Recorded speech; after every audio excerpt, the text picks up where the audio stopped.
de 1884, sobre el tema del voto a la mujer, nosotros vamos a encontrar algunos de los argumentos que se discutían en estos últimos 2 años en el Ecuador, cuando se planteaba la ampliación de la comunidad política para jóvenes de menos de 18 años y mayores de 16. Muchos de esos argumentos podemos recordarlos con claridad. Los argumentos que se planteaban hace 1 siglo y medio atrás eran los mismos que ahora justificaban la no incorporación. Por ejemplo, el tema de la dependencia. La dependencia, por lo tanto, esa imposibilidad de establecer decisiones con libertad. O el tema de que no tienen la suficiente capacidad para decidir por sí solos y por lo tanto van a ser influenciados por sus padres o por sus maestros. Era otro de los temas que se discutía en estos mismos recintos parlamentarios hace 1 siglo y medio respecto del voto femenino en el Ecuador. Y de igual forma, el tema de que no tienen el suficiente conocimiento y por lo tanto no van a estar preparados para poder intervenir en la vida política. Este ha sido, de alguna manera, estos eran los argumentos que se planteaban hace 2 años, cuando se discutía el voto para los jóvenes de entre 16 y 18 años, estos eran los mismos argumentos que se planteaban 1 siglo y medio atrás respecto de por qué no debían votar las mujeres en el Ecuador. A pesar de esto, y señalo, todo este camino de construcción de la representación ha tenido un largo proceso de lucha social, la ampliación del voto, del sufragio universal, la ampliación del voto femenino, que en el Ecuador también se concede tempranamente, en 1929, el Ecuador también es un país pionero en el reconocimiento del derecho al voto y al sufragio femenino en el Ecuador. Y luego, en el 79, recién se reconoce este Ecuador que en 1830 desconoció la existencia de su componente nacional, recién en 1979 desconoce esta realidad o reconoce que hay una realidad diferente, distinta, y por lo tanto establece a través del derecho al voto facultativo para los analfabetos. De esa manera, desde una condición de desigualdad, reconoce la diferencia que caracteriza al Ecuador. Creo que este es un elemento que vale también enfatizar.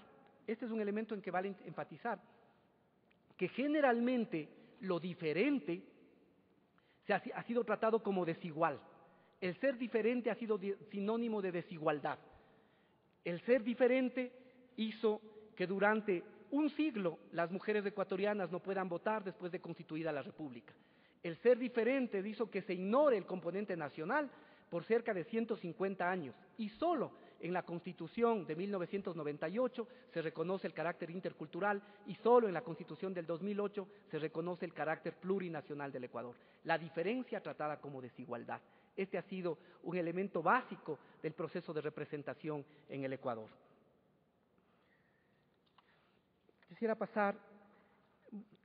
En el punto 11 no me quisiera detener, pasemos un ratito, pero básicamente es presentar la construcción, cabe también tener presente la construcción de un discurso jurídico de la representación política que se fundamente en la necesaria ficción preliminar y jurídica de dotar de personalidad a los colectivos, de asumir que ciertas colectividades son y actúan como una persona dotada de una voluntad capaz de expresarse por medio de órganos que traducen al exterior esa voluntad, y por ende que son capaces de apelar a su presencia y conformar sus propios objetos, sus propias representaciones, proclamar la ley y definir su propia voluntad. Quisiera centrarme un poco en el punto 12, que tal vez es de interés.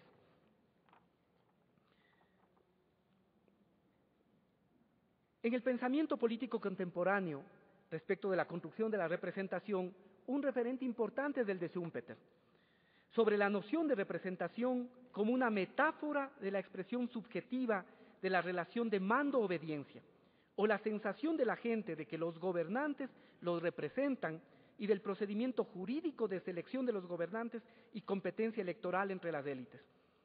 Esta interpretación se enfrenta a la disyuntiva de que orgánicas y positivistas que plantean que los representados no tienen otra voluntad, que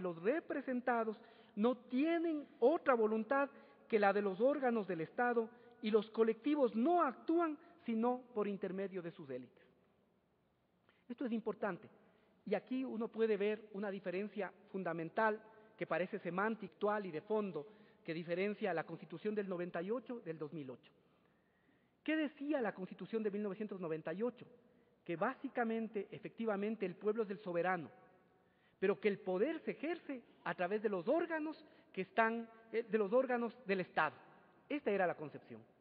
¿Qué dice la concepción del 2000, la Constitución del 2008? Y aquí no es un problema semántico, es un problema que tiene que ver con el concepto que está atrás de esto que empieza a discutirse o empieza a conocerse como democracias o como la posibilidad de construir democracias postliberales.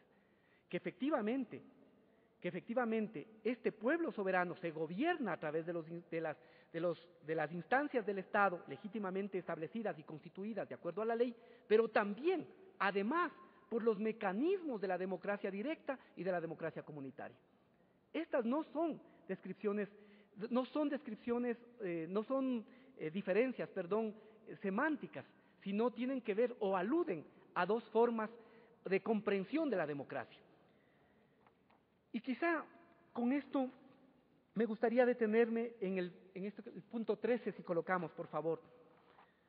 Porque en este momento, desde una perspectiva crítica de la modernidad, y hay autores que establecen que el desarrollo de lo político ha cruzado por tres momentos. Un primer momento, que es el de los estados absolutos, en que la política es hegemonizada por el Estado. Quizá la frase más característica que hemos escuchado y ha llegado hasta nosotros es la de Luis XIV, el Estado soy yo. Es decir, toda la política sintetizada básicamente en el Estado.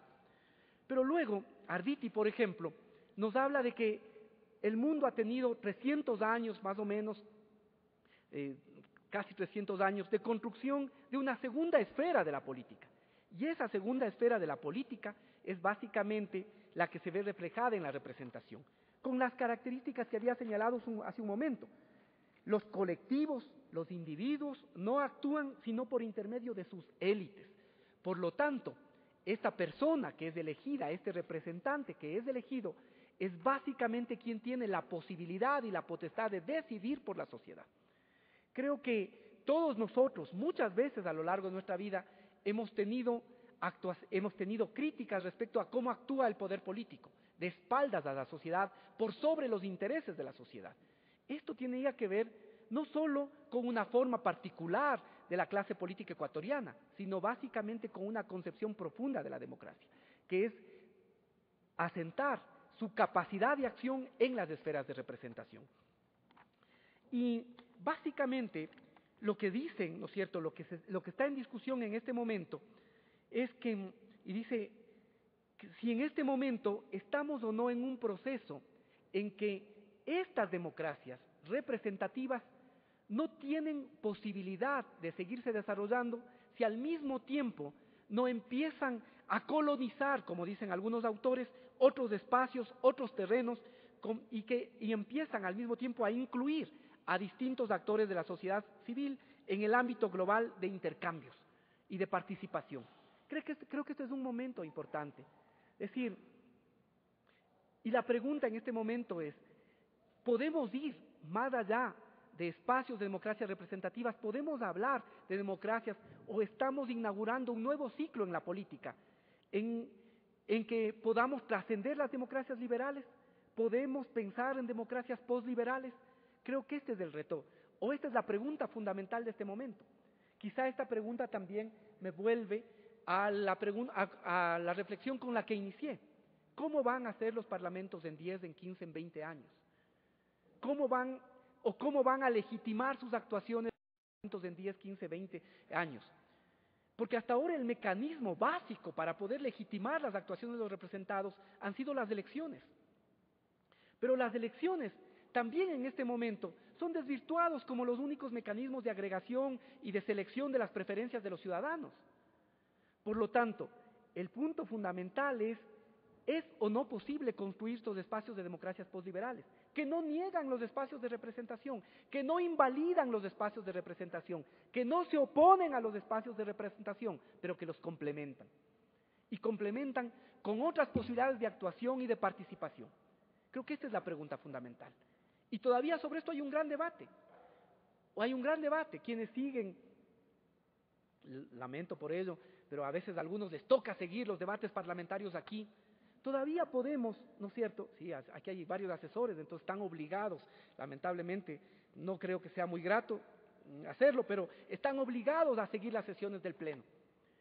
Y muchas veces hay toda esta desconfianza respecto de los mecanismos participativos y deliberativos. Muchas veces hay esta sensación de que cuando hablamos de participación ciudadana debilitamos los espacios de representación.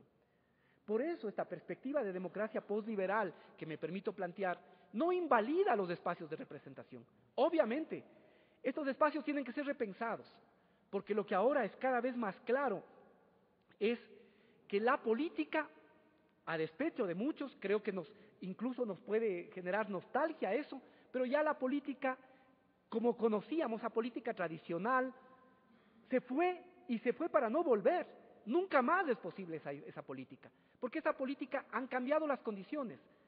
Son diferentes, es diferente la sociedad, es diferente el influjo de los medios, es diferente la capacidad que tienen los individuos autónomamente de poder efectivamente autointeresarse por distintos tópicos y además por distintas realidades del Ecuador y del mundo.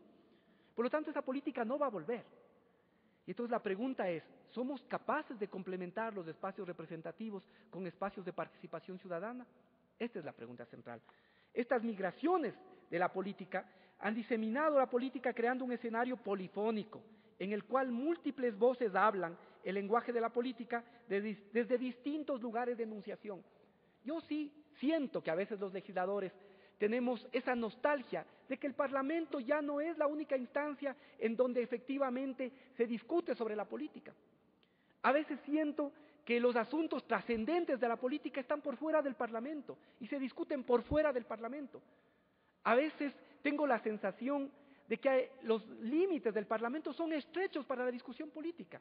Y obviamente los actores fundamentales, los actores invitados fundamentalmente a ese discurso, a esa participación política, somos insuficientes. Somos insuficientes.